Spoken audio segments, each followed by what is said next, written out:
ఇయుడి అప్పుడు మీకు ఇవ్వబడును. ఇయ్యండి అప్పుడు మీకు ఇవ్వబడును. మనం ఎప్పుడు ఇస్తే తీసుకుందామా అని చూస్తాం కానీ ఇచ్చే మనసు ఉండదు. ఎందుకు ఉండదు?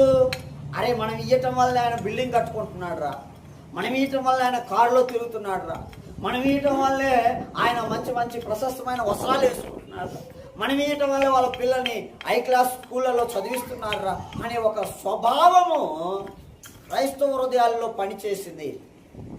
అందుకనే పెళ్లి లేని సేవకులంటే బాగా క్రైస్తవులు ఇష్టపడుతున్నారు. నేను లైవ్లో చెప్తున్నానండి మాట, ప్రపంచం అంతా వింటది. ఎవరికి భయపడాల్సిన అవసరం నాకు లేదు. హలో,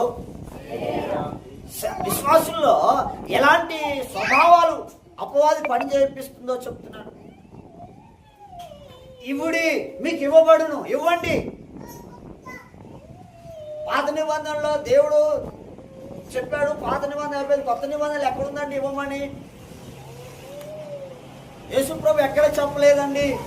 మరి ఈ ముక్క ఏడ చెప్తుంది? మరి నా బైబిల్లో ఉంది, మరి మీ బైబిల్ ఉందో లేదో నాకు తెలియదు. ఉన్నదా అబ్బాయ మీ బైబిల్లో? ఉన్నదా? మళ్ళీ ఒకసారి చదువు. ఇయుడి ఎంత? లూకాసు వార్త 6వ అధ్యాయం 38వ వచనం చదువుతున్నాడు. మీ బైబిల్లో కూడా చూసుకోండి. లూకాసు వార్త 6వ అధ్యాయం 38వ వచనం. ఇయుడి అప్పుడు మీకు ఇవ్వబడును. అయ్యా మా కాడ ఏముంది అయ్యగారు? ఉంటే ఇద్దు, ఉంటే ఇద్దు, ఉంటే ఇద్దు, ఉంటే ఇద్దు. ఏమి లేదు అయ్యగారు, ఉంటే ఇద్దు. ఇత్తే ఇస్తాడట ఆయన. ఇట్టే ఇయటం కాదు, ఇత్తే ఇయటం కాదు, ఇయ్యి అప్పుడు నీకు ఇవ్వబడుతుంది. అంటే చెప్పు. లేదు అంటున్నావు అంటున్నారా? ఉన్నది నువ్వు ఇయ్యలేదని అర్థం. ఉన్నది నువ్వు ఇయ్యగలిగితే లేనిది దేవుడు ఇవ్వగలడు.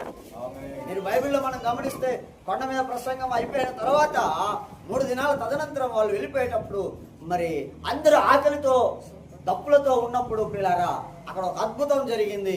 అదే 2 చేపలు, 5 చిన్న రొట్టెలు. 5,000 మందికి, స్త్రీలను పిల్లలను కాక పురుషులే 5,000 మంది. వారికి ఎలా పంచబడ్డాయి? ఇవ్వటం చేత ఉన్నది ఇచ్చారు.